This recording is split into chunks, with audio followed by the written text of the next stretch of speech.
Good evening, everyone, and welcome to the regular meeting of the Madera City Council and special meeting of the Madera City Council as a groundwater sustainability agency.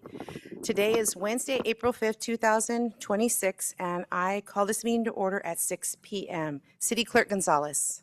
The City Council meetings are open to the public. The meeting may also be viewed and accessed remotely by using the Zoom link provided on the posted agenda. Members of the public may provide comments on agenda items in person through Zoom or by phone at 669-900-6833 using meeting ID 824-7084-1906 followed by the pound key, or by an email at citycouncilpubliccomment@madera.gov. To comment by phone, press star 9 to raise your hand and star 6 to unmute when called upon. Written comments may also be submitted by mail to 205 West 4th Street, Madera, California 93637.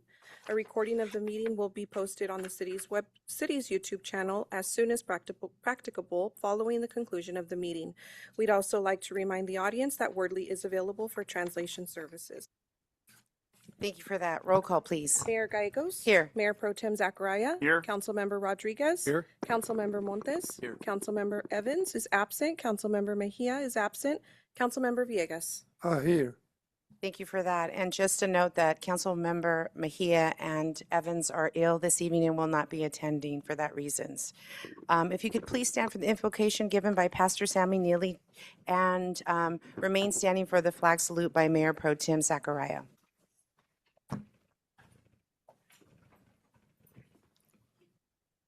Let us bow our heads. Dear Heavenly Father, I just want to thank you, Lord, for waking us up this morning, Lord, and getting us in our right minds, Lord. Thank you for the food on the table, Lord, that you have provided us with, and the shelter that you also have provided us with, Lord.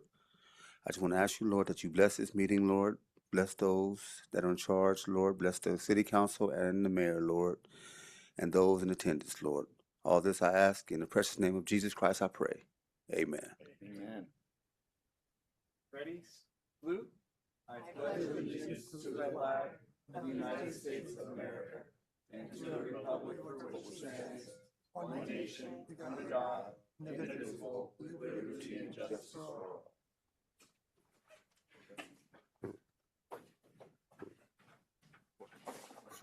Thank you for that. Moving on to the approval of the agenda, do any of my colleagues have any questions or concerns on the agenda? I see none. I open it for public comment. Anyone online or on Zoom? We have none, Mayor. I will close public comment at this time and come to my colleagues for a motion and a second. Move to approve agenda. Second. I have a motion and a second. All those in favor say aye. Aye. Aye. Those opposed? Motion passes unanimously. Thank you for that. Next item? One moment, Mayor.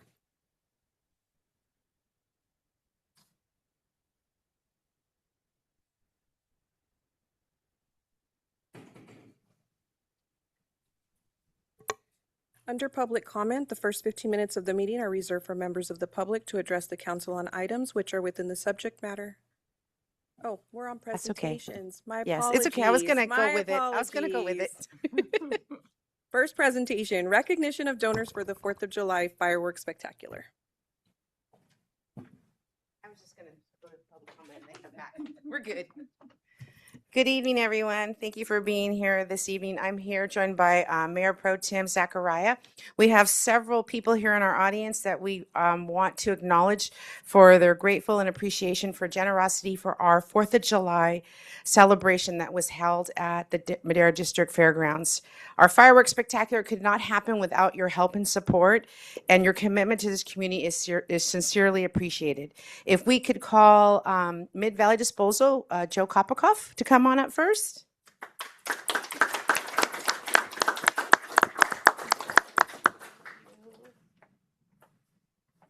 And then we have Lynx Ranch. Do we have Mr. Fagundes is going to be accepting that one, and CV Farms and Fagundes Brothers Dairy. Woo, he's getting 3 wonderful certificates.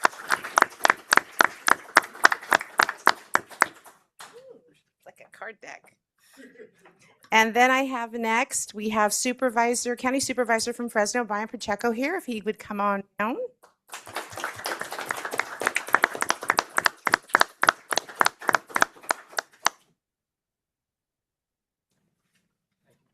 you so much, Supervisor. We also have representation from Abshire and Weiner LLP. Michael is here to accept that on behalf of his law firm.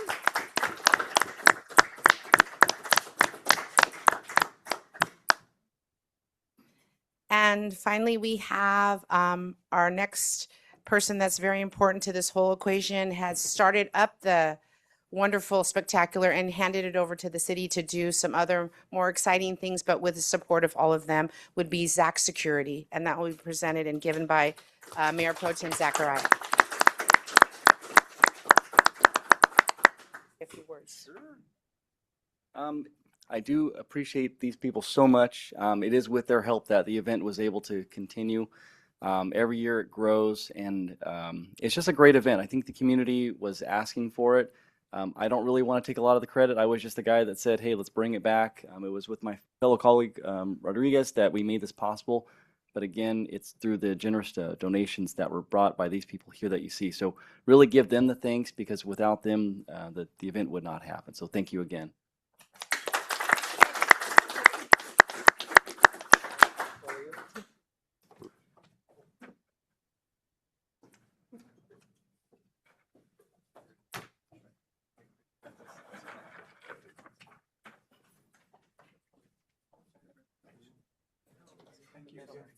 Joe?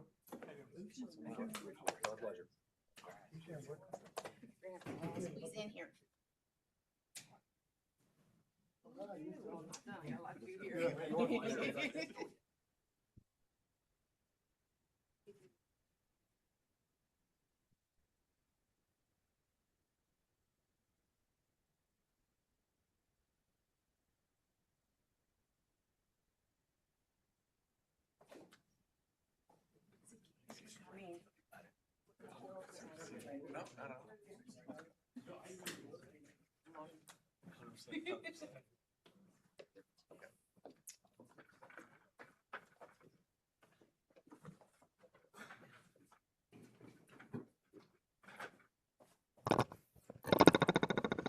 And a drum roll, please, for the next item, City Clerk Gonzalez. Is Mid-Valley Disposal and ARC of Madera County Partnership. All right, and that'll be presented by the CEO, Mr. Kobakoff. You're on. Woohoo. Two birds with one stone tonight. Well, Yeah. good evening, Mayor, council members, staff. Joseph Kalpakoff, owner, CEO, Mid-Valley Disposal. It's my honor tonight to recognize a group of individuals in your community that we've partnered up with for over 10 years now. And many people probably don't know. I was actually flipping through some payments about 90 days ago. And CFO was out of town, and I was signing checks, and the ARC came up, and I remembered that was a long time ago that we made a partnership with this group, and it just reminded me how important they are to the city. So we partnered up with ARC, and they do a lot of the grunt work, I'll call it, for Mid-Valley Disposal, and we have a good system that Rick put together where the calls come in for maybe a damaged cart, a lid broke, maybe a wheel fell off, maybe the cart cracked, right? Maybe it's a new customer moving into a new home and they need a brand new set of 3 carts. We have a staging yard where they work out of. We deliver the carts there, some parts, some pieces, and they complete on average around 275 to 300 work orders for us every month. They go out and they'll wash the carts, they'll fix, they'll repair them, they put them back out on the street for our customers. And you know, it's funny because we do it for most of our other cities, but when we outsourced with ARC, and there's no phone calls complaining about what's going on, I'm like, we got to put them in every yard now. It's been just a great partnership. Yeah. So, you know, with that, I want to thank you guys and recognize them for their part in serving the city of Madera, and also assisting Mid-Valley with a lot of the work orders and the hard work on the streets, and it certainly means a lot. So once you guys come on up, I know John and Christopher are here. Sean and Christopher. I think they have a few things to say today.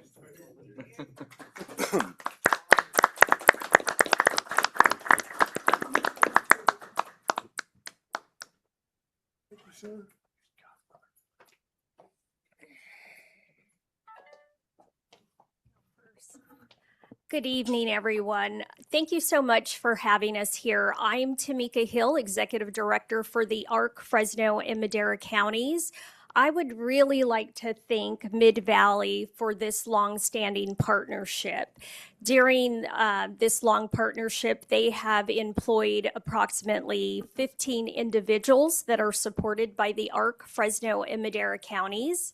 And we've seen some really beautiful outcomes for the folks that we serve. They are really some of the hardest working people that you will ever meet, and they take a lot of pride in what you do. So I'm not really surprised that there's been no complaints, because they love coming to work every day, and they have great attendance, and they take such pride, as I've said.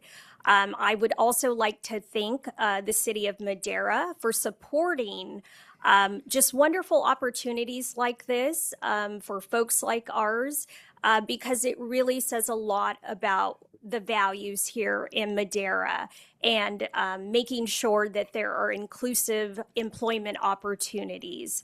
And so we are beyond grateful for that. I'm going to hand it over to these gentlemen here, and they have something that they'd like to share with you all this evening.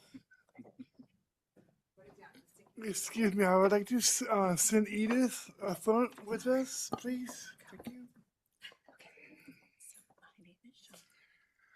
Good evening. My name is Sean Smith. I work for the Mid-Valley, the ARC of Fresno, Madera County. 3 years. For 3 years, I've been with Mid-Valley. I enjoy working on this contract because it helps me becoming more responsible and has given me motivation to come to work every day. I always do my best, and and I enjoy having the routine and being part of the team. Some skills Some skills I have gained through this job includes time management, learning to wake up, be ready for work, be ready for work, improving my communication, improving my communication. That's all right. With my coworkers, with my coworkers and supervisors, and developing organizational organizational skills by keeping my work clean and organized. That's right. Good job.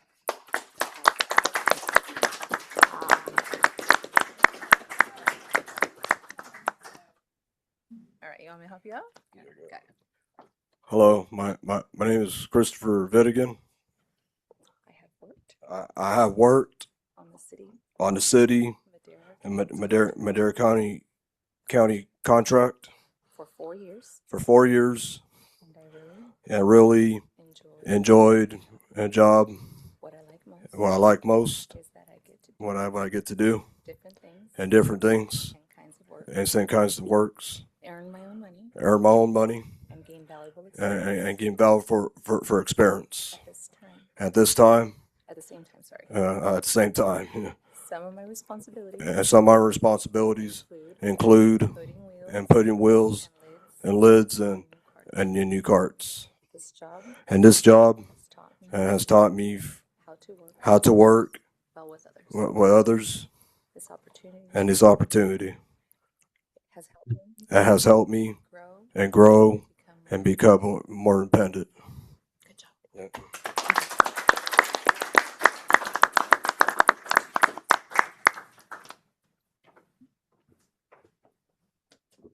It is truly a great partnership that we have, and we are looking for more the future and continue with this partnership on. And thank you guys again, and thank you for coming out. Right. I'd like to get a picture of everyone. And we love those shirts, CEO Kobrikov. Those are nice shirts.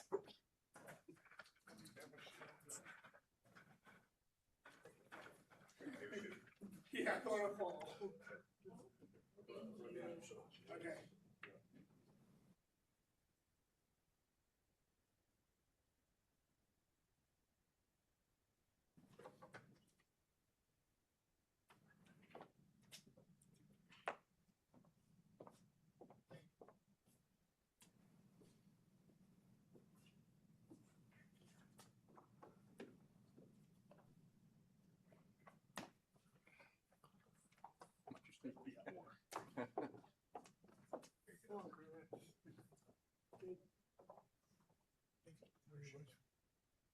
No, we try to do all that.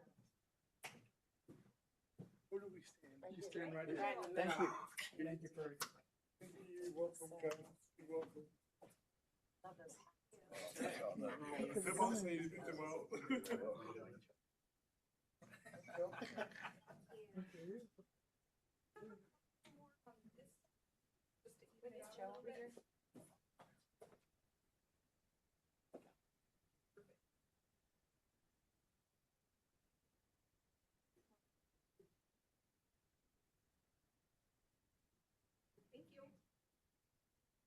You got it. Thank you, Ken. Appreciate you.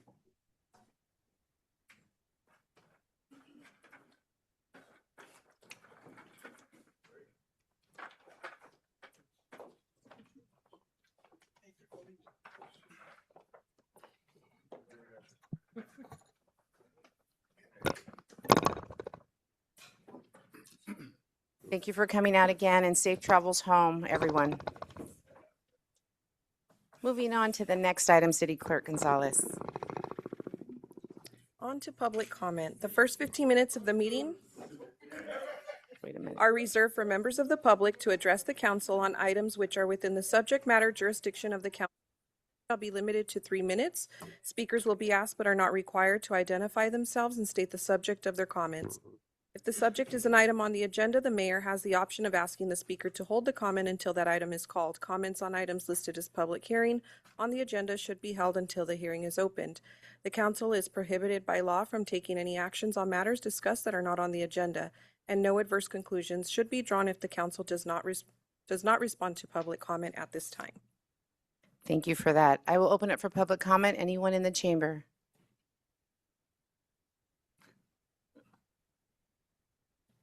A little bit new, huh?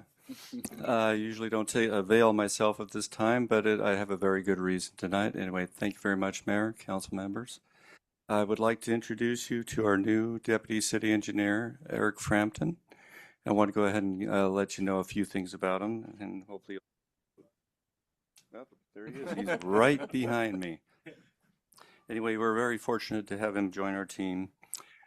He just started about 2.5, 3 weeks ago. His primary responsibilities include overseeing private development, engineering inspections, and in engineering inspections. He will also play a part in our delivery of our capital improvement program. Eric has been in the private and public sectors. In the private sector, he was founder of Frampton Consulting Engineering, and he would manage $250 million plus in capital projects. He was a former senior civil engineer at NASA Ames. He oversaw $125 million in federal infrastructure.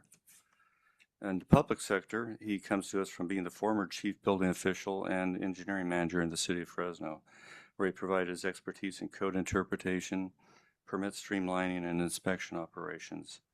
Eric is licensed PE in 8 states. He is ICC certified building official and is a California licensed general engineering contractor. He brings to the city a lot of experience, a lot of skills. Anyway, I'd like to introduce you to Eric. All right. Welcome. Thank you. My commitment to the city of Madera. I'm going to focus on efficient, code-compliant plan review, inspections, while supporting development here in the city of Madera. My priorities are serving this community with professionalism and my experience. Thank you.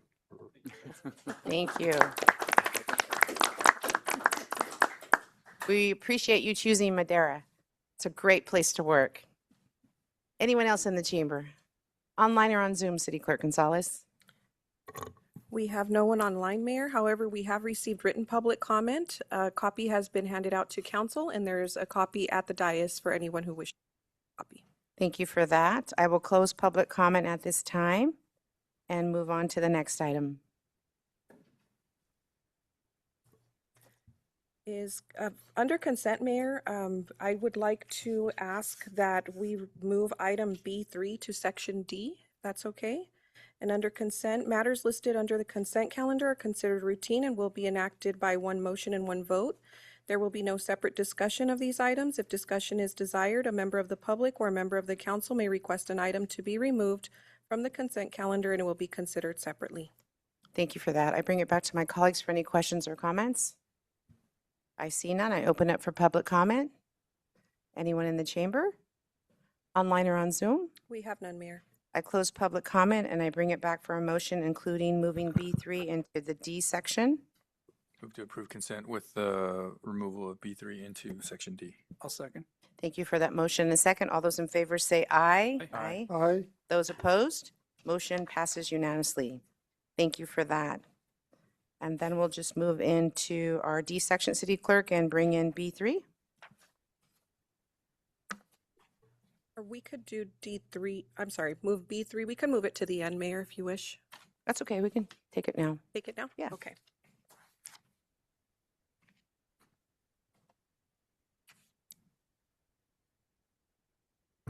One moment while I pull up B3.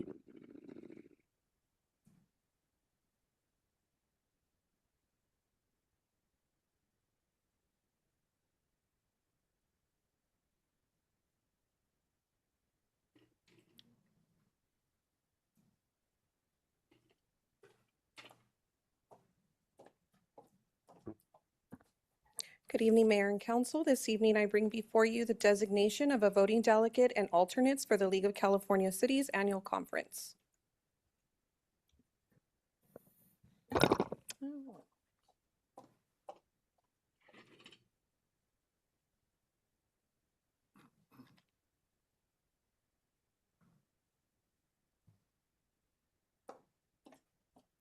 The League of California Cities Annual Conference is this year, September 22nd through the 25th in Anaheim. There will be general sessions, workshops, networking events, and business meeting, which is held on the last day on Friday, the 25th. At this time, all council members are registered to attend this year's conference. Consistent with Cal City's bylaws, the council must designate one voting delegate and up to 2 alternates to participate in voting if the delegate is unable to serve. Completion of the voting delegate form with one of the following. It's a minute order reflecting action taken by council, and the city clerk or the mayor may sign a form affirming the names of the voting members. Staff recommends council approve a minute order designating a voting delegate and up to 2 alternates for the 2026 League of California Cities Annual Business Meeting. There's no direct financial impact. And as an alternative, council may elect not to designate a voting delegate. However, this action would forfeit the city's voting ability on Cal City's policies. So I'll now turn it back over to you, council. Thank you. I'll bring it back to my colleagues. If anybody would like to nominate somebody to be a delegate of this conference that will be happening on September 22nd. Councilmember Montez. Just to clarify, we have 2 members attending, right, currently? Currently, yes. Everyone is registered to attend currently the conference. Okay, so people haven't opted out yet. Correct. Oh, okay. So it could be anybody. Yeah. Am I one of those? You are registered to attend. Registered Yes. to attend. Okay. Is Councilwoman Evans registered? She is. Okay. I would suggest we nominate her as the voting member. Councilmember Rodriguez? Yeah, I did plan to attend, so if that's fine, if I don't mind being the alternate. Okay. We need 2 alternates? Yes. Okay. I will take the second alternate slot if no one else wants to jump at it. Okay, so can I have a motion for that?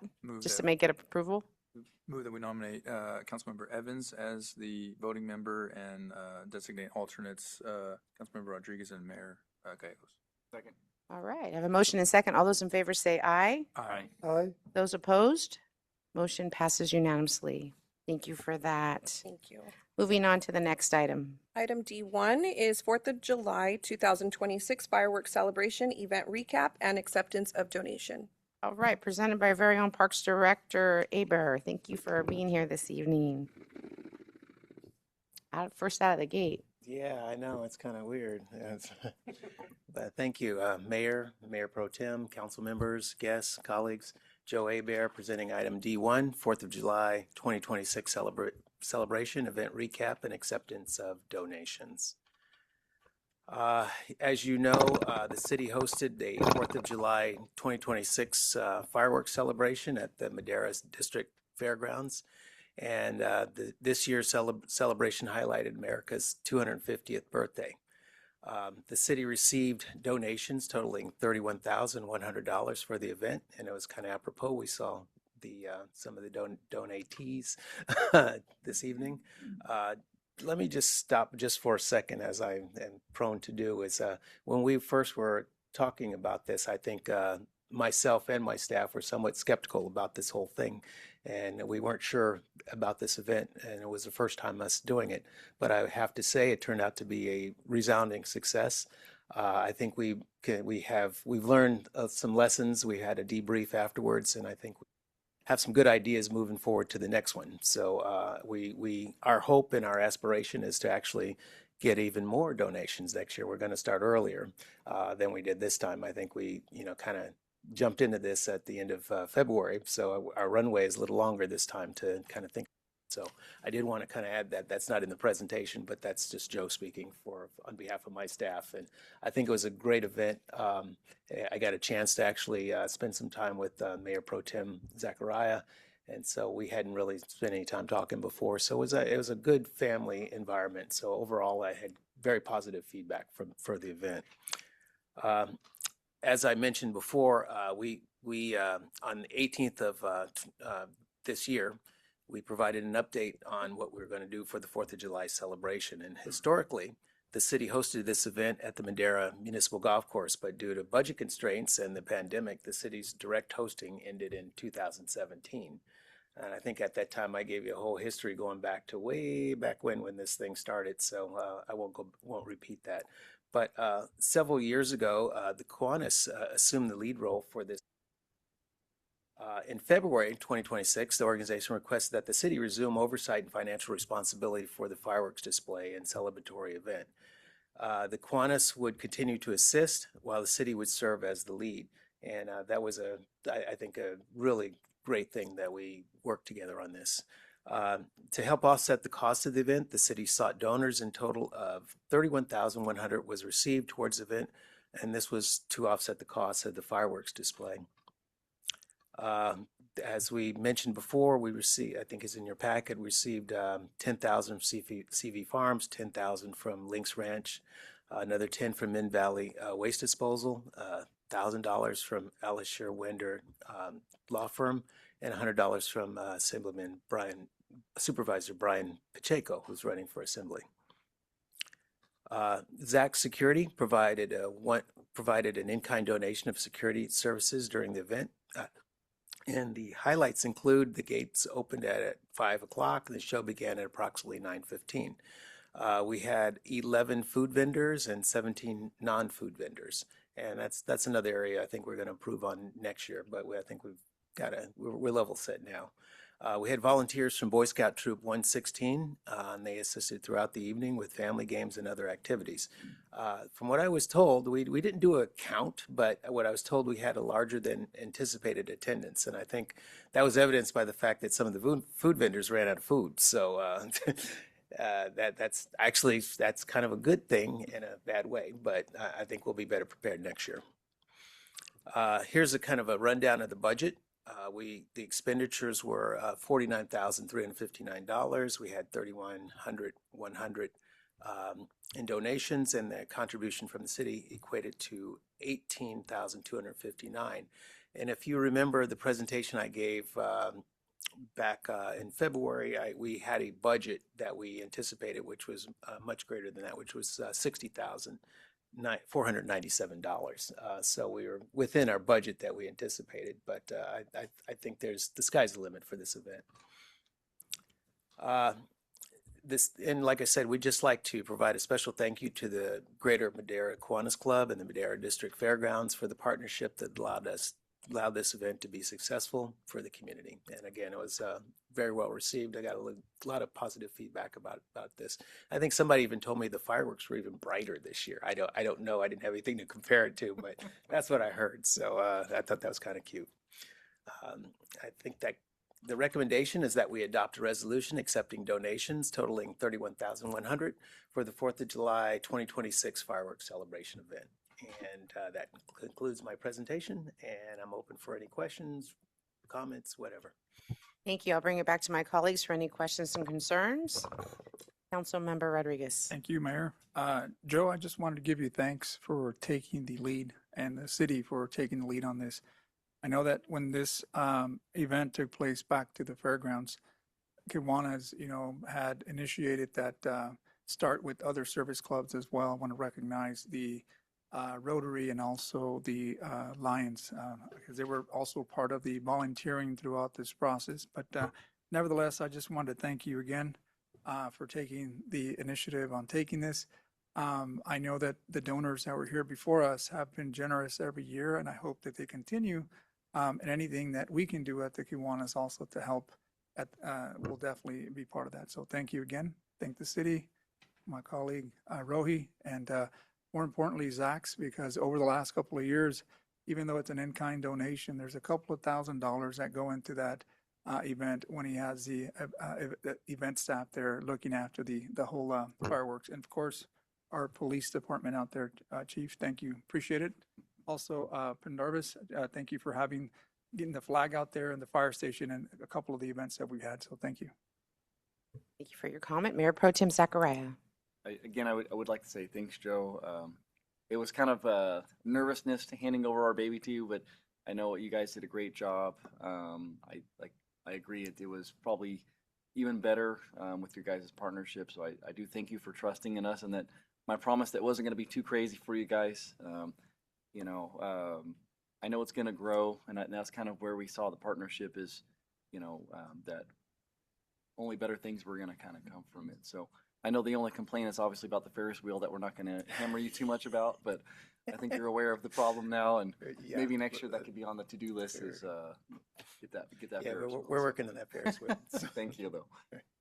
Thank you. One comment is in the past, this is way back, there was a big thermometer that was held in front of City Hall, and then it was just painted every time there was donation. So the community constantly could see where we were at on donations and how to donate. It was kind of, word gets around faster than social media and other things that you put in the paper. But they see it constantly, it's conversations that are being held, and maybe rally in some of the schools to kind of do like a drive to raise money for the 4th of July, and maybe council members on corners. I know we do fill the boot. Maybe we'd fill the, firework can or something and try to raise money. And we're willing to do whatever we need to do to try to curtail some of that cost that is on the taxpayer dollars. So those some suggestions, Parks Director Aber. And with that, I open up to public comment. I see no one in the chamber, online or on Zoom.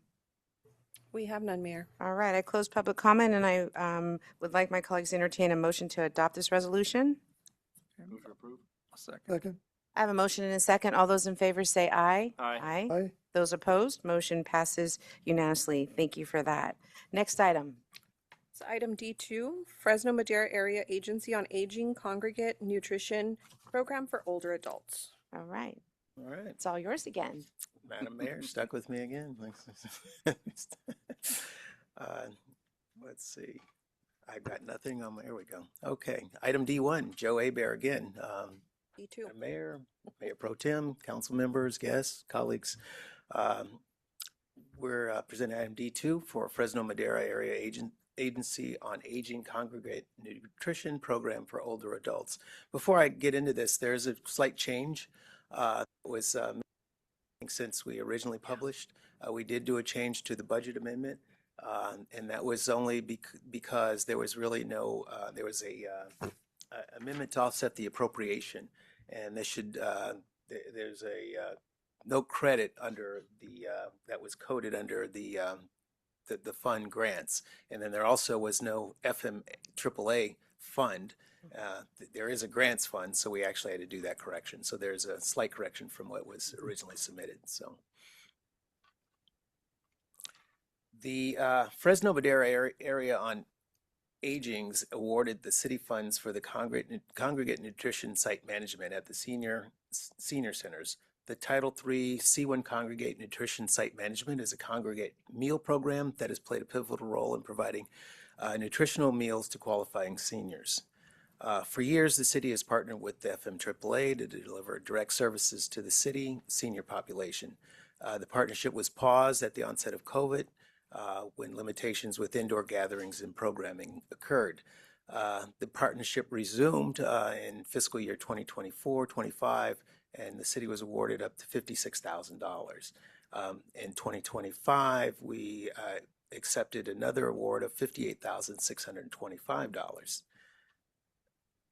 This year, you can see we once again have approved funding for approximately $59,500, with $34,000 going to the Frank Burgon Senior Center and the $25,500 to the Pan American Community Center. And I just did a count today just because I knew I was going to give this presentation. And we've been averaging approximately for the two centers about 75 meals a day. So this is a valuable service. And I was just curious to kind of, I said, well, let me just go back and see. So there's a lot of people who depend on these meals and expect them. So this is a good program. The executing the contract would entail various tasks. These include oversight and responsibility for the day-to-day operation, staff volunteers, including provisions of required program training, with collection of data required from program participants. We keep records and prepare reports. We have to keep records of donations and reports. The meal sites are audited, and we have to meet various regulations, including guidelines related to food service operations and sanitation. The funding would support 7 part-time staff members to help serve meals. The meals would be provided 5 days a week at both senior centers through June 2027. These meals are served between 11:30 and 12 o'clock. The funding is limited to a 12-month funding cycle, which would go through from July through June 30th, 2027. We also, as you know, we received $30,000 from CBDG to support the program as well. The funding works in conjunction with the FMAAA funding to support programs and services that enhance the well-being of older adults in the community. While the FMAAA funding is used to provide lunch meals supplied by FMAAA and served by city staff, the CDBG funding is used to support breakfast meals, refreshments, coffee, tea supplies, and monthly social activities. And again, that's another service that our community, we have quite a bit of attendance for these. And if you come in the mornings, you see they're lined up ready to go, sometimes before we even open the doors. The total value of this contract, as I mentioned, would be not to exceed $59,500. We provide staff which would be reimbursable by FMAAA.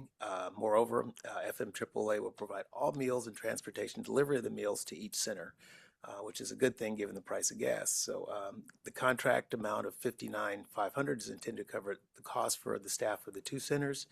Each center falls within a pre-designated tier system that FMAAA used to calculate the maximum allowable expenditure per center. And they have this chart, and I'm still trying to figure that out, how that works. But I haven't cracked the code, but I see the tiers and I know where we fall.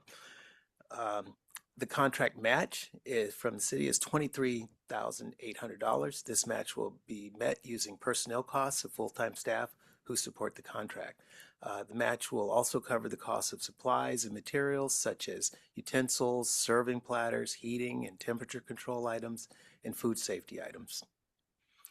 The recommendation is that we adopt resolutions approving contract number 27-0147 between the city and Fresno Madera Area Agency on Aging for fiscal year 26-27 for the Title III C1 Congregate Nutrition Program for older adults, again, not to exceed $59,500.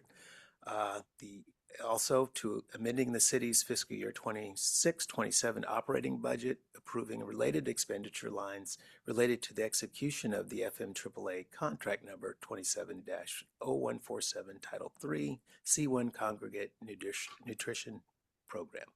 That concludes my presentation, and I'm here for any questions, should you have any. Thank you. I'll bring it back to my colleague for any questions and concerns. I see none. I open it up for public comment in the chamber. I see none. Anyone online or on Zoom?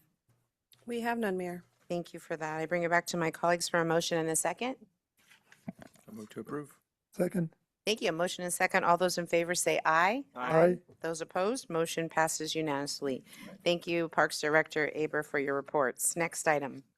Item D3, one-year extension to agreements for all engineering services. Thank you. Presented by our own admin analyst, Say. Thank you for being here tonight. Good evening, Mayor and Council. I have for you tonight item D3, a one-year extension to the agreements for professional on-call engineering services for the engineering department. Also, to introduce myself for anybody not aware, I'm Nicole Say, Administrative Analyst, Engineering Department. Little background: on October 19th of 2022, the city entered into an on-call agreement with 10 consulting firms to perform as-needed engineering services. On the expiration of the original agreement in October of 2025, the agreements with 9 of the 10 firms were extended for the first of 2 allowable extensions. Tonight's action is to extend this agreement for the second allowable extension. The on-call service agreements are also available to all city departments for various activities. Just a couple would be things for like trail construction, park facility improvements, bus shelter installation projects, technical studies for water systems, sewer systems, and the wastewater treatment plant, sewer main rehabilitation and replacement, sewer lift station improvements, water main replacements, new traffic signals, traffic engineering studies, environmental reviews and preparation of supporting documents, legal descriptions for right-of-way. The requested services are implemented through a task order process that defines the scope of work and the fees. The total value of all task orders issued to each firm is set at $400,000 for the duration of the one-year extension. A total of $3,666,596 has been authorized through the on-call service program as of today. And the duration of this extension will be for the period of October 19th, 2026 to October 19th of 2027. The recommendation would be to adopt a resolution approving a one-year extension to the on-call consultant services agreement with the maximum annual compensation per consultant for $400,000 with the following consultants: AECOM, Cal Engineering, AM Consulting Engineers, Blair Church and Flynn, Peters Engineering, Provost and Pritchard, TJKM Consultants, Westwood Professional Services, and Yamabe and Horn. And with that, I will open it up to any questions. Thank you for that. I bring it back to my colleagues for questions and concerns or comments. I see none. I open it up for public comment. No one in the chamber, online, or on Zoom. We have none, Mayor. Thank you. Just one comment with this approval. Well, hopefully we see a lot more projects getting pushed through. We'll be excited about that. With that, I'll bring it to my colleagues for a motion for this resolution. I move to approve. Second. A motion and a second. All those in favor say aye. Aye. Those opposed? All the motion passes unanimously. Thank you for your report. Thank you. Moving on to the next item. Item D4, sewer rehabilitation and manhole repair, city project number SS-0809. All right, presented by Senior Engineer Gamero. Good evening. Good evening. Thank you. So good evening, Mayor, council members, members of the public. Wait a second here. I'm bringing forward tonight the contract award for sewer rehabilitation and manhole repairs, otherwise known as City Project SS08 and 09. Project SS08 and 09 were combined for competitive bidding. They were originally referred to as the 2018 sewer manhole project and 2018 sewer repairs, respectively. We combined them because the sewer manhole project was a little bit too small to get competitive bids, and it was just a good combination since we were already taking the other one out. The work for both of these was identified in the city's 2021 sewer and water renewal and replacement plan. Some of the other items in there, there's some manholes that were identified as critical items by city public works staff that we've also included in there. This project is funded by the city's sewer capital outlay fund, and the plans and specs were prepared by the city's consultant with the bid contract documents prepared by city staff. The project includes removing and replacing 3,832 linear feet of sewer main and installing 5,887 linear feet of cured in-place pipeliner. This is the same cured pipeliner that's installed in the same process that we had on Avenue 13. It's just a bit smaller than that large one. It also includes 45 manhole rehabilitations, which include installing new manholes, replacing existing manholes, and reconstructing manholes as necessary. Sometimes they don't need a full reconstruction, they just need the benches inside reformed or various other work. Those 45 manholes have some upcoming images. Some of them are built into the other lining work that we're doing, so you won't always see them marked out on the map. So here's our overall map of the locations. You can see those blue dots are those manhole jobs that aren't tied to any specific liner or move and replace job. I have slightly more zoomed in ones. This is the north section of Madera. You can tell it's kind of spread out all over the place, and we have a variety of different treatments throughout the city. These treatments were selected through our consultant. We have video of the sewer lines they went through. They reviewed those videos, and depending on the condition of the pipe, selected which treatment would be better for it. And this is the south section as well.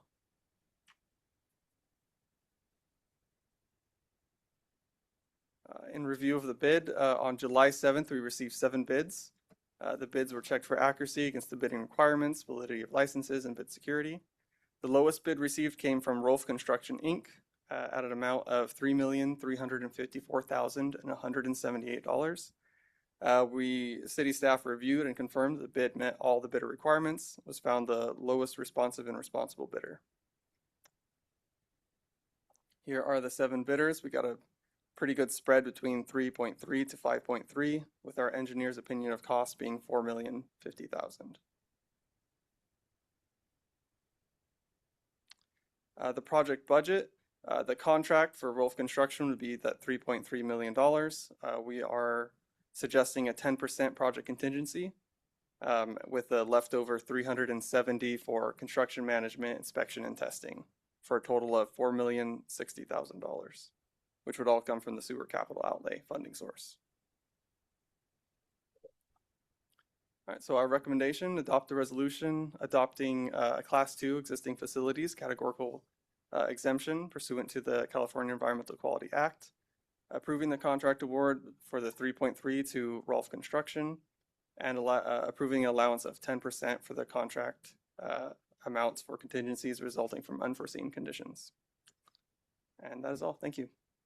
Thank you for that report, and thank you for working on this project, because nobody thinks about that until we have to get in those manholes. And so it's nice to hear that we're trying to look forward and being proactive and taking care of something before it collapses, and then we're trying to get in there and scramble and fix it. So thank you for that. Any other comments from my colleagues? I see none. Open it for public comment in the chamber. I see none, online or on Zoom. We have none, Mayor. All right, I will close public comment and bring it back to my colleagues to adopt this resolution. Move to approve. Second. I have a motion and second. All those in favor say aye. Aye. Those opposed? Motion passes unanimously. Thank you for that report, Senior Engineer Gamiro. Next item. Item D5, agreement with Bradley Engineering, Inc. for airport planning and environmental engineering services and approval of task order number 1. All right, presented by our Public Works Director, Gandhi. Thank you for being here again this evening. Good evening, Madam Mayor, Mayor Pro Tem, Council Member, and public. Item D5, this is the agreement between Bradley Engineering Inc. for airport planning and environmental engineering services and approval of the task order number 1. So to get down to the background, Bradley Engineering Incorporation is an on-call consultant for the city's airport planning and environmental needs.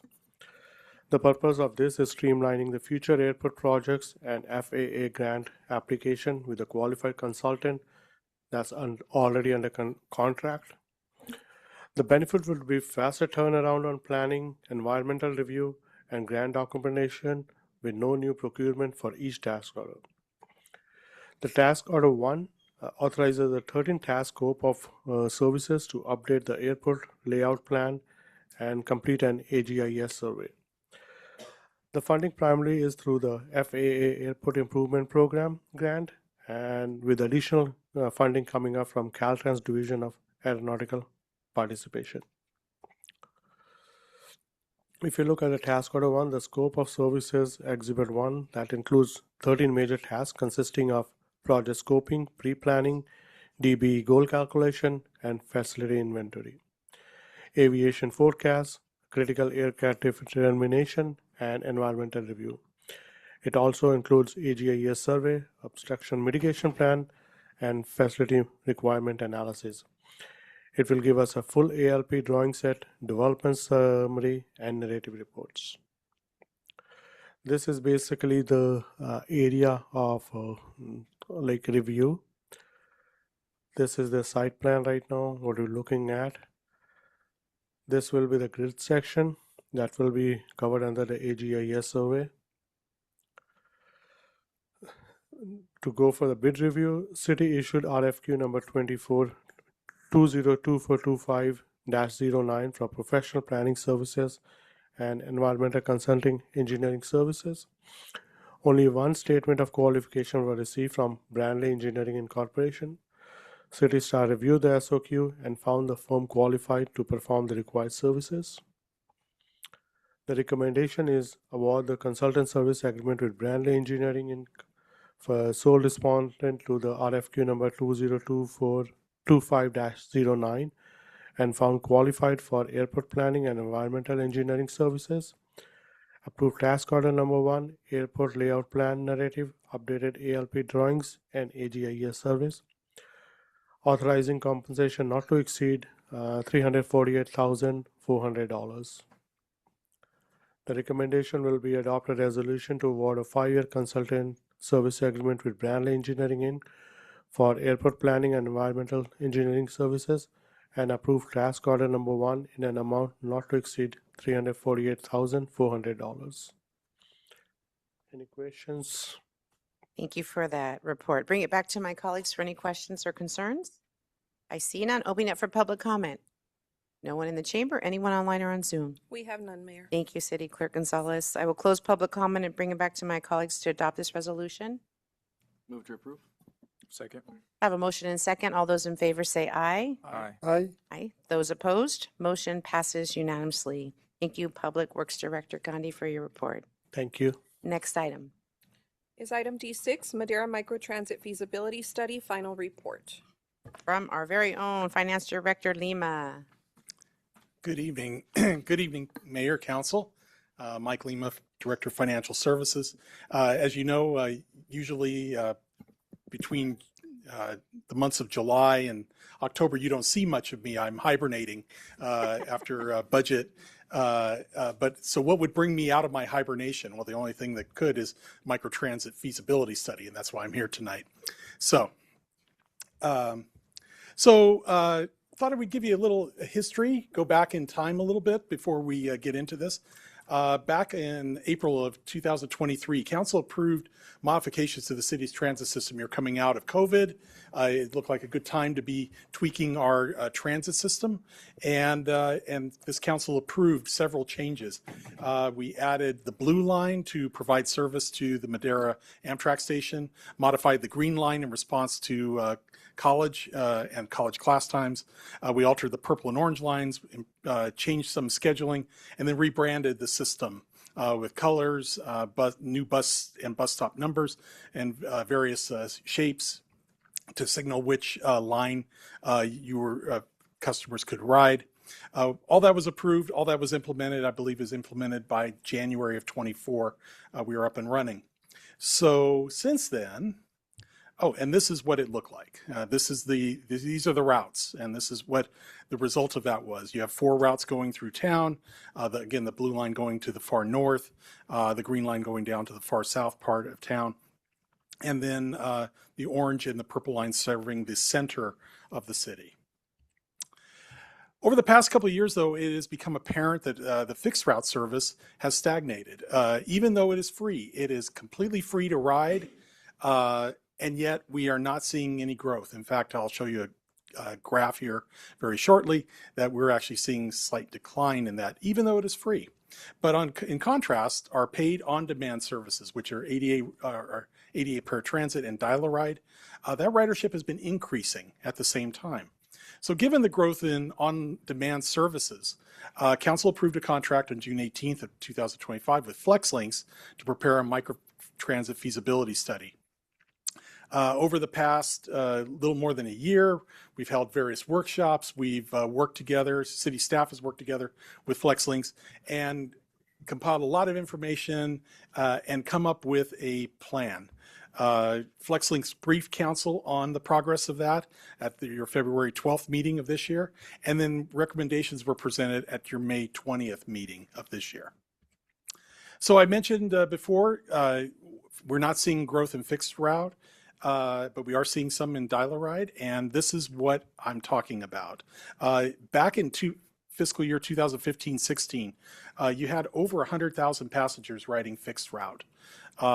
And you had about 40,000 riding dial-a-ride. So you had about 140, 150,000 people riding, or that many rides that were done.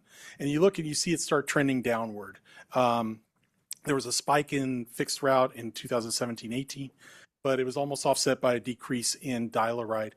And then you get to 2020, 21, and 21, 22. Those are the COVID years where people couldn't ride buses, and you had to. So ridership suffered greatly after that. There was a bounce back in fixed route in 22, 23. 23, 24 was when you implemented the changes that were adopted in April of 23. So you see another bump in ridership in fixed route. But after that, you see there's a slight decline each year. It's just starting to trend downward. The euphoria that happened with the introduction of new service seems to have worn off. But what we are seeing is a slow, steady increase in the dial-a-ride. And you can see that on the bottom in the the bottom red line on this graph. You can see that slow, steady increase. On a percentage basis, it's actually much higher than what we are seeing on the fixed route. But in terms of sheer numbers, we're now at just over 20,000 that we are getting on dial-a-ride, and people are paying for that. And that needs to be, I think that's a very important point. Not everyone pays for it, but a lot of people do, and they're willing to pay for that and not ride the fixed route. I think that's an important thing to keep in mind. I will also mention that you're going to hear a transit report right after me and this presentation. The 2 new routes that were added, the blue and the green, last year, if you combined those, they had about 11,000 passengers, just a little over 11,000. Dial-a-ride by itself had over 20,000. So we've got more people doing dial-a-ride than those 2 routes combined. And that's what really made us look at, is this really working? So the FlexLinks folks did some analysis and came up with some numbers, and the numbers kind of show what we are seeing just in the raw number, on the raw data. The blue route, you're getting about just under 2 riders per hour on any given day. Green route, just over 2.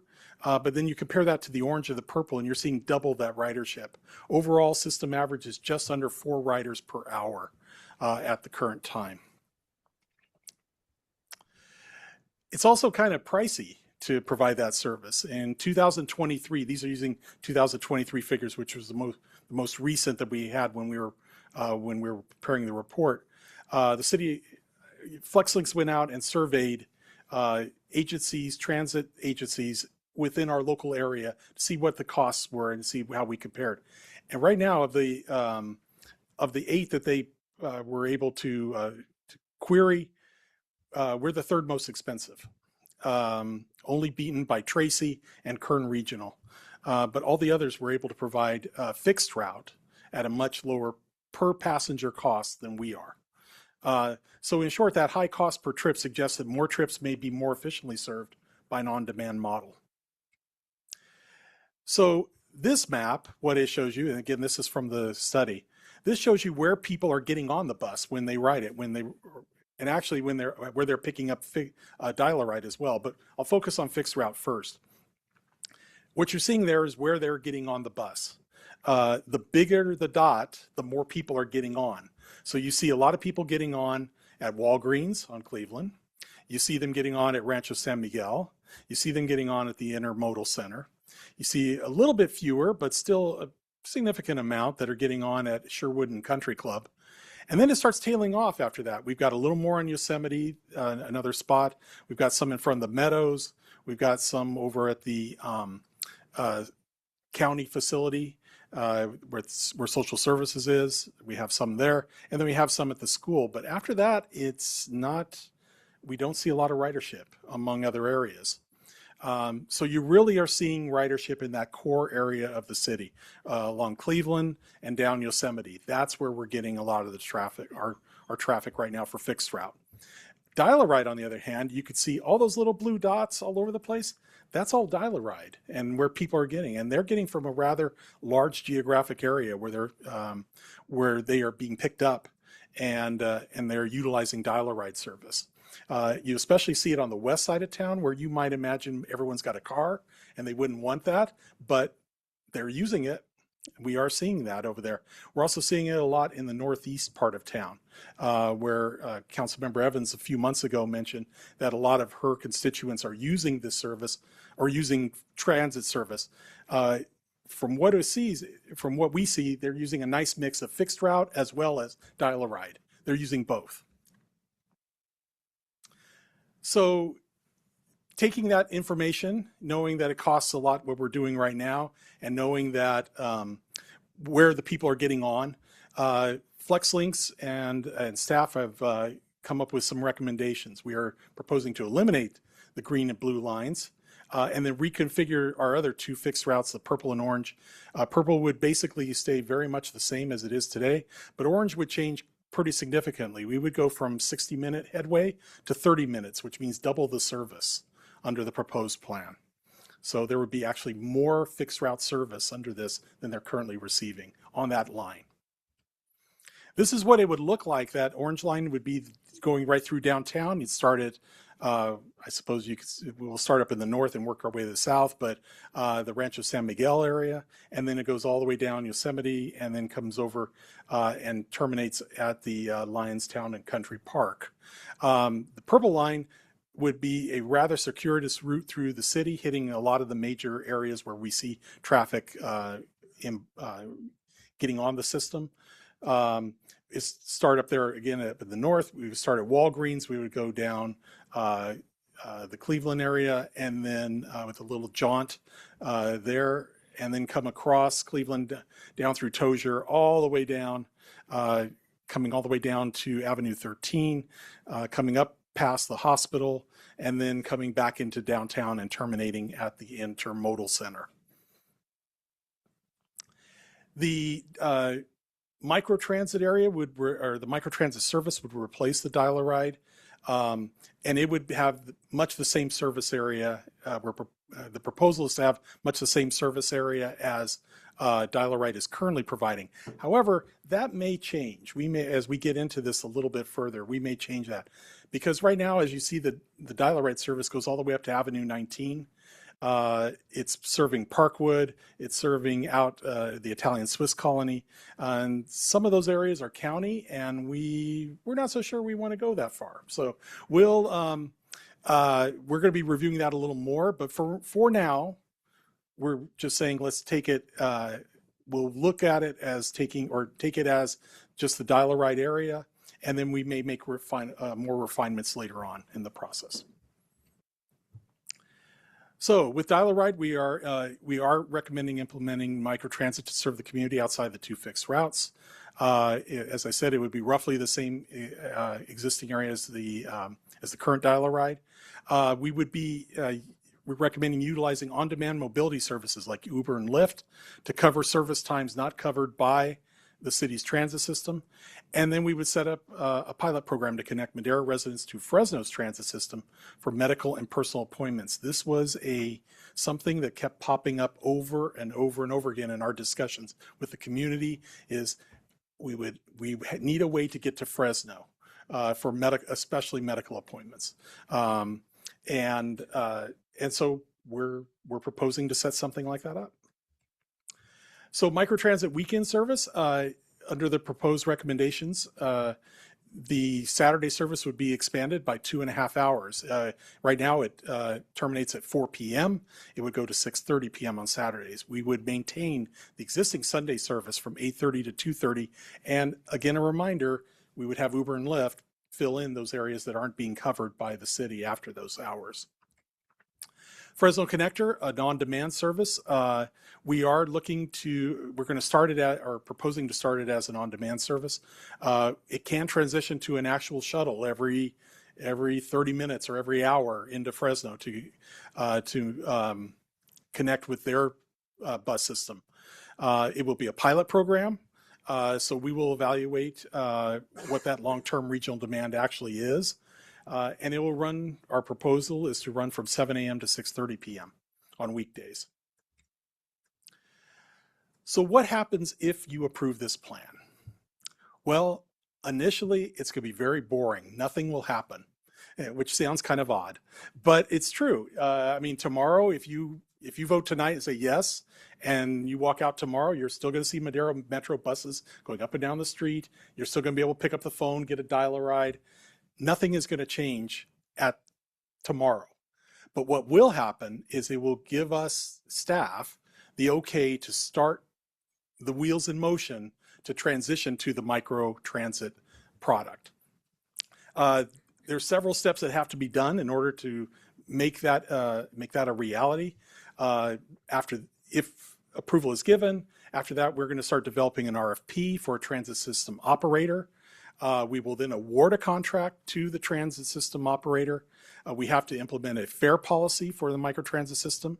We're going to have to refine that microtransit system configuration, including this area where we cover microtransit, as I mentioned before. And then we'll also create and implement a Madera transit marketing plan. That was probably the second biggest thing that we got in all our discussions is people don't know the service that we have, and we need to really educate them on the service that we're going to come up with. I want to emphasize that council is going to have some other chances to vote on this item. The award of the contract, the implementation of the fare policy, and the final system configuration are all going to need to be approved by you before we can actually go live with the system. So you're going to get a few more chances at this thing before all is said and done. The key date in this implementation process is the expiration of the current transit operator contract. Our contract with MV Transportation ends on June 30th, 2027. We do have an option for a 1-year extension, which means we end on June 30th, 2028. That is the absolute final date. So we really need to have this system ready to go on June 30th, 2028. Issues regarding the details of this implementation, like, what kind of app are we going to use, what kind of vehicles we're going to purchase, how are we going to get the word out to folks, all these will be addressed during the implementation process and with the vendor that we select. So what happens to the current transit assets should microtransit be implemented? Well, the Madera Transit Center, that's still going to be used. Remains the base of operations for any operator that we have on our transit system. Bus shelters and bus stops, the ones on the routes that are proposed for discontinuance would be removed. They may be reused at new stops on the reconfigured fixed routes. The buses and dial-a-ride vehicles we currently own, what is going to happen to them depends on the operator of the microtransit system. They may say, okay, keep it as you're doing it right now. You own the buses, we provide the people, it's all good. They may say that. They may say, we'll buy them off of you and we'll run them after this and we'll maintain them. Or they may say, we've got our own, city, you do what you wish with them. We won't know till we get the vendor, and that's going to be the issue with that. So can the system be changed later? Absolutely. if there's a demand for greater frequency, new service, council reserves the right to modify the system. This would lock us in for a while, but we can always revisit, just like we're revisiting the one that we currently have at the present time. Financial impact, well, as I mentioned, there's no immediate operational impact. Well, there's no immediate financial impact either with the adoption of this study. In the report, though, FlexLinks estimated there would be about $72,000 in annual savings from current operating costs once the system is fully implemented and if all recommendations in the plan are adopted. But the actual savings, if any, won't be known until we incur actual operating costs. That being said, we are expecting that customer service will improve. So with that, our recommendation is that staff's recommendation is we approve all the recommendations that are in the Madera Microtransit Feasibility Study final report. And that concludes my presentation. I'm available to answer any questions you may have. Thank you. Thank you for that report. I bring it back to my colleagues for any questions or concerns. I see none. Open up for public comment in the chamber, online or on Zoom. We have none, Mayor. Thank you. I'll bring it back to my colleagues to adopt this resolution as presented. Move to approve. Second. I have a motion and second. All those in favor say aye. Aye. Aye. Those opposed, motion passes unanimously. Thank you, Director Lima, for that report. Thank you very much. Next item. Item E1, informational report on the Madera Metro Transit System. And that'll be presented by our Grants Administrator Zuniga. Good evening, Mayor, council members, members of the public. Marcela Zuniga. I am reporting tonight on the fourth quarter of the and fiscal year 25-26 transit update for the Madera Metro system. So during the fourth quarter, which took place April 1st through June 30th of fiscal year 25-26, that's the time period we'll be covering this evening. We're also going to share comparisons, year-to-date comparisons from 25-26 to fiscal year 24-25. This presentation includes Madera Metro reporting and project updates. Here, as Mike previously shared, it's an image of our current system, including our fixed routes. Here we see the ridership summary for the fourth quarter alone. We can see that by service, the fixed route system served just shy of 18,600 passengers, while our on-demand service served just shy of 5,700 passengers. The total passenger count for the quarter was 24,243 riders. Compared to the previous quarter, there were 1,173 more riders in quarter four for the fixed route system. The on-demand services experienced a slight decrease of 657 passengers. So comparing it to the 25-26 fiscal year, we see, by quarter, I'm jumping ahead of myself. By quarter, we see that between quarter one and quarter two, there was a slight decrease. There is a decrease of, about 4,000 passengers. But then the subsequent quarters, 3 and 4, we did see an increase. The total passengers for fixed route were 72,190. For the on-demand services, they were 22,408. Our total passenger count for the year is 94,598. So now we'll compare it to 24-25, and we can see the fixed route service experienced a decline in passengers, while the Dollar Ride and ADA paratransit service both had increases in passenger counts. So the overall increase is 1.5, and primarily, again, we see this, or not primarily, we only see this in the on-demand services. Our on-time performance remained pretty steady during the fourth quarter. As a reminder, the on-time performance objective is 90% or greater for both a fixed route and dial-a-ride. When we compare it to fiscal year 24-25, we see an increase in fixed route and a decrease in dial-a-ride. We are unable to provide a comparison for our ADA vans because we didn't start calculating those separately until July 2025. But into this next fiscal year, we will have those comparisons available. The difference on the on-time performance for Dial-A-Ride was primarily due to bus shortages. We had several mechanical failures all at once, and so just we had to shuffle buses around, and it slowed things down just a little bit. So the summary for some of the other areas that we track for the fourth quarter, we did have 2 mechanical failures. Cumulatively over the year, we had 9. There was 1 new driver for the fourth quarter. A total of 7 were hired throughout the year. We received 3 customer complaints in the fourth quarter, and throughout the year there was a total of 14. No accidents in the fourth quarter, but we did have 2 throughout the year. As mentioned, we had 3 customer complaints. One of them was related to a bus driver not stopping properly at a particular stop sign. The other was a customer was upset because of the unavailability to access Dial-A-Ride for an evening reservation. And then the third, a customer complained that there was a rude driver. We did have a couple of special events that our Madera Metro buses participated in. The Madera Chamber of Commerce Senior Luncheon was May 7th, 2026. And then there was a city onboarding event, April 22nd. And during this event, the buses shuttled approximately 22 new hires throughout the city. Marketing for the fourth quarter included social media posts announcing service hours for and Memorial Day. And then we also had, again, the informational booth during the Madera Chamber of Commerce Senior Luncheon where staff was available. The expenses for the fourth quarter and year-to-date, transit administration, transit-related expenditures are paid for with federal dollars, including FTA and state local funds, which does include Measure Team. These expenses are not final, but they are, pretty close to it. So the fixed route service for fourth quarter was just over $615,000 for a year-to-date total of almost $2.2 million. Our Dial-A-Ride ADA service, the expense was $414,438, with the year-to-date total of just over $1.5 million.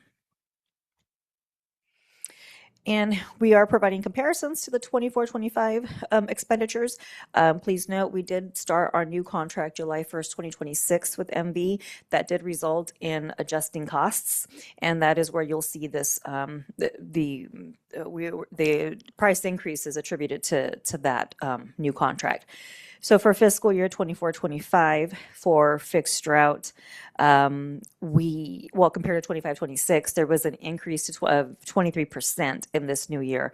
For Dial-A-Ride and ADA, there was an increase of 24%. So both services increased about the same.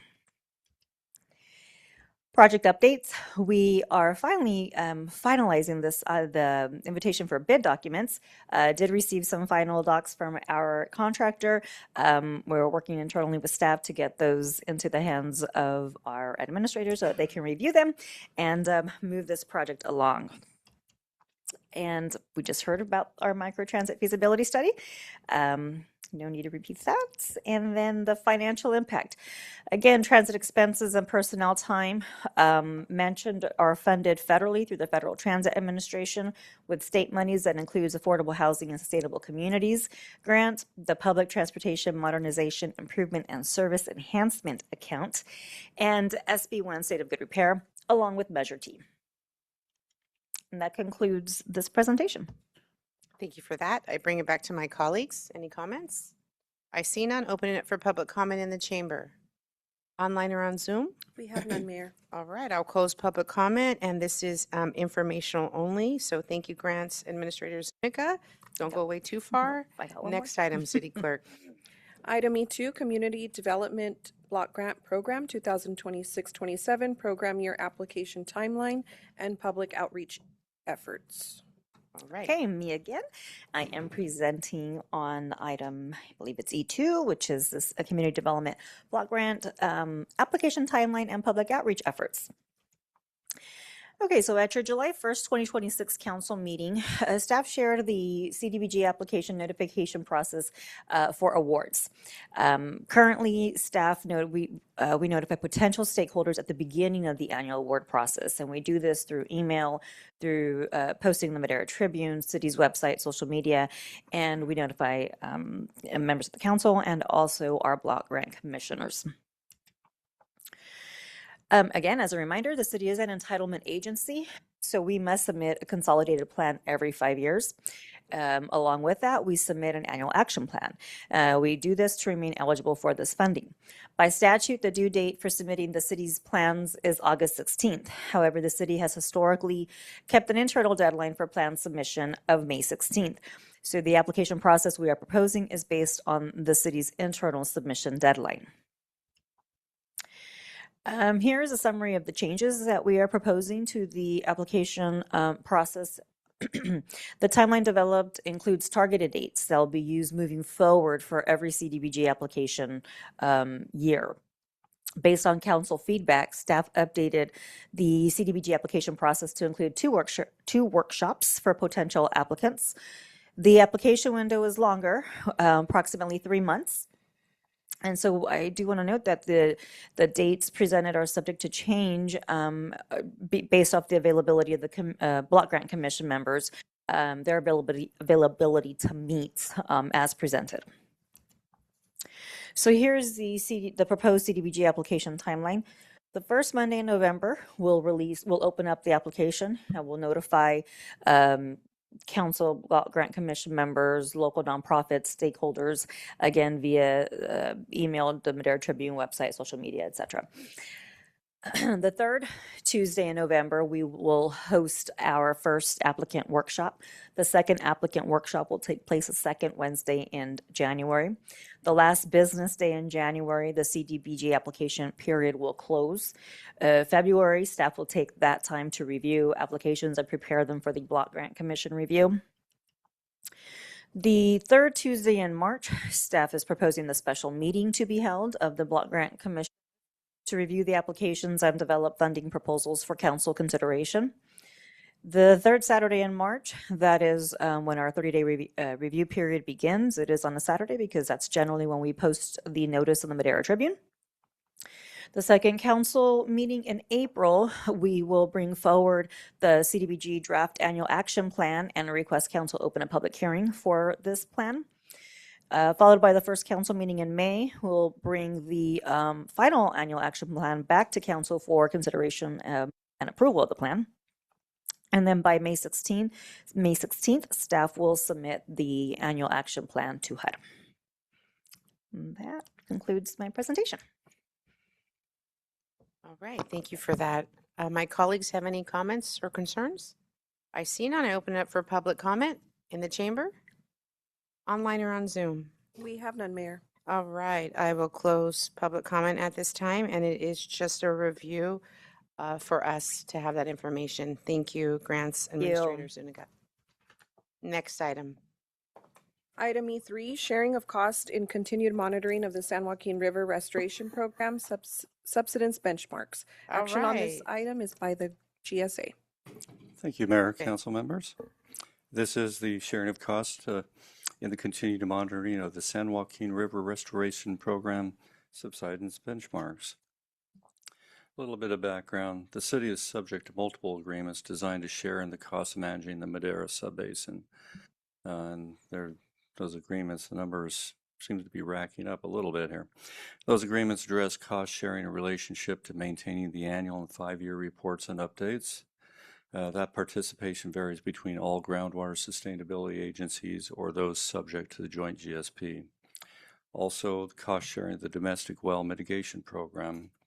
That participation is strictly between the Madera Irrigation District and Madera Water District with the city.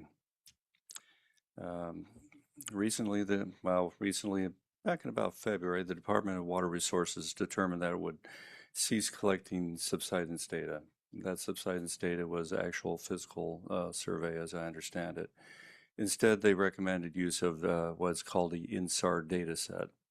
The INSAR data set, or interferometric synthetic aperture radar, is a technique for mapping ground deformation using radar images of the Earth's surface that are collected from orbiting satellites. The INSAR data set is viewed as having various concerns associated with it that can result in distorted ground deformation measurements. Sometimes the measurements are generally precise, and any deformation could be a problem for the reports that they are preparing. Accurate data can be obtained through direct physical measurement using traditional survey methods rather than satellite techniques. The various subbasins affected by the DWR decision have secured a proposal for a direct survey. Those basins include Delta Mendota, Merced, Kings, Westside, Madera, and Chowchilla. The majority of the GSAs have agreed to the cost share.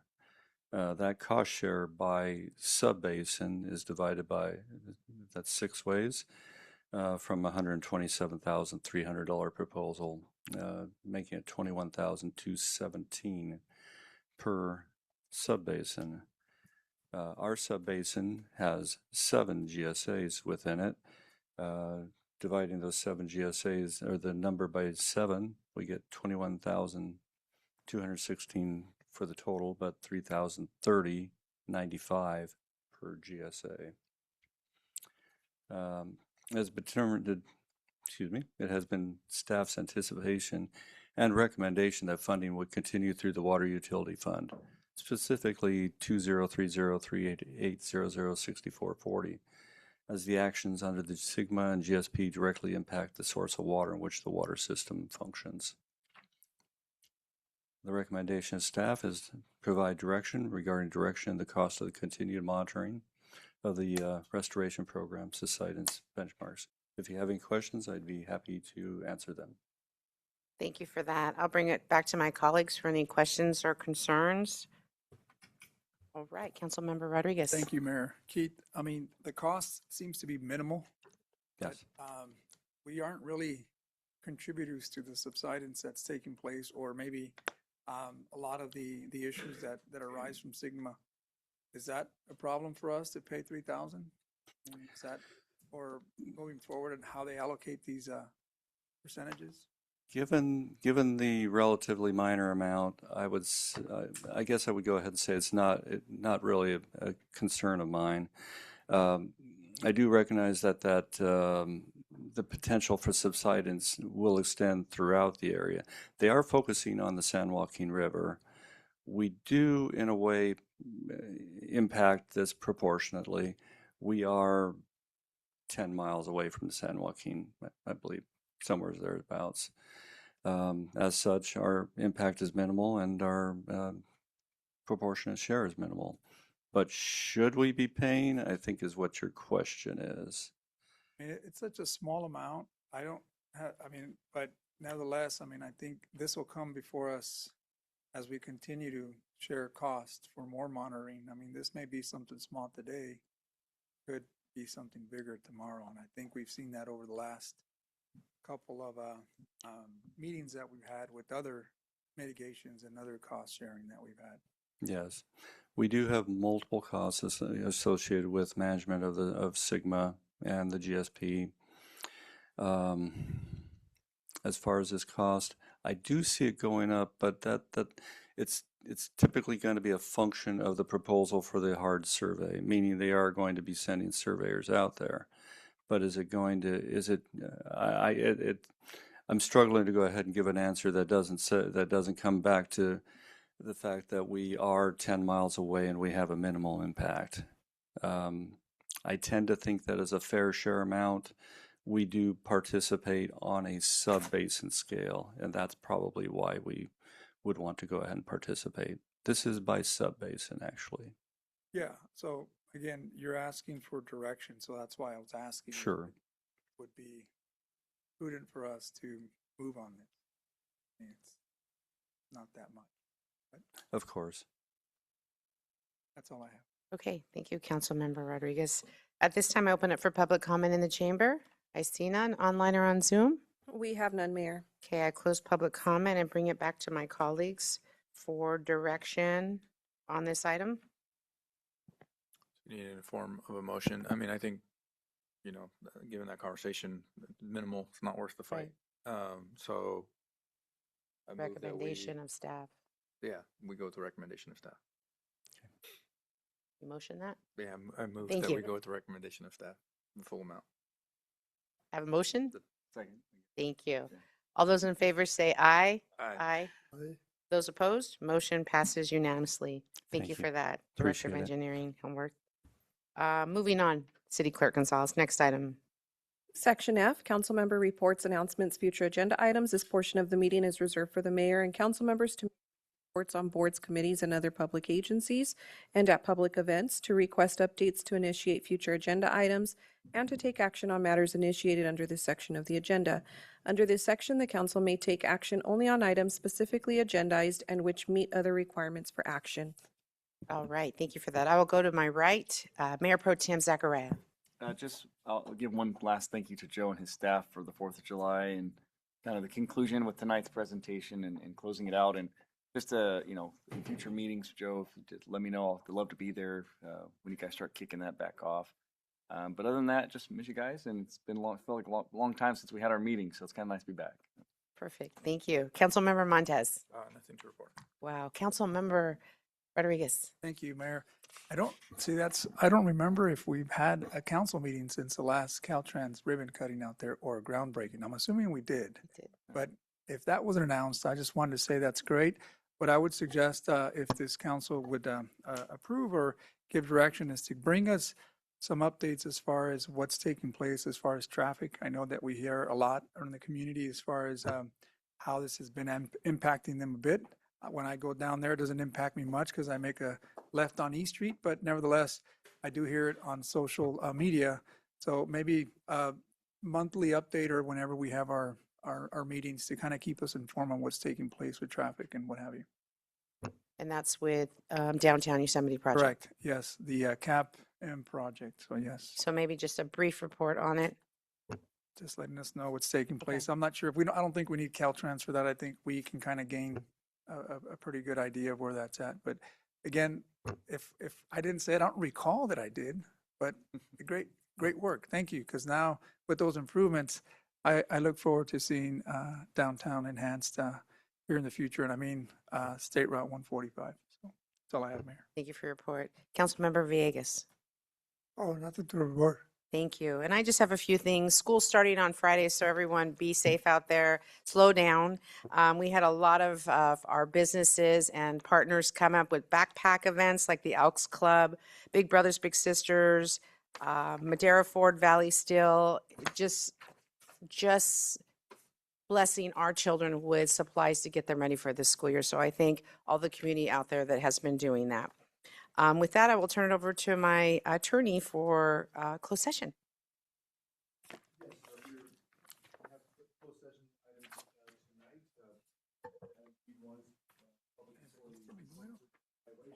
That's his telephone number.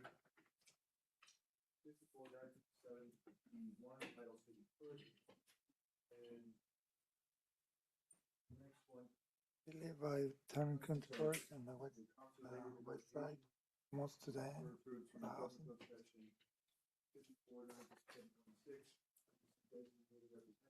Oh, he used to have another telephone number.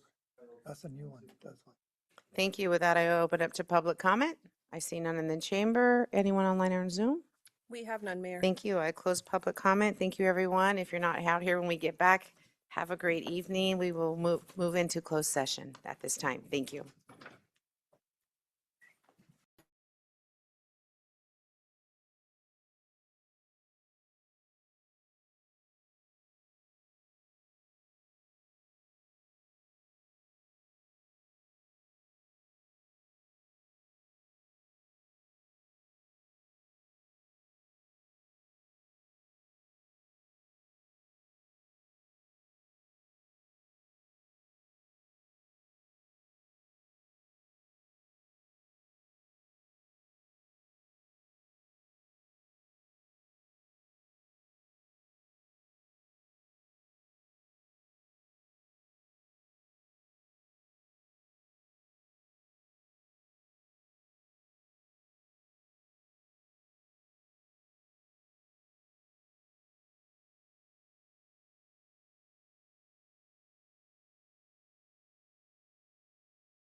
seguir con lo de la iglesia, Arnoldo?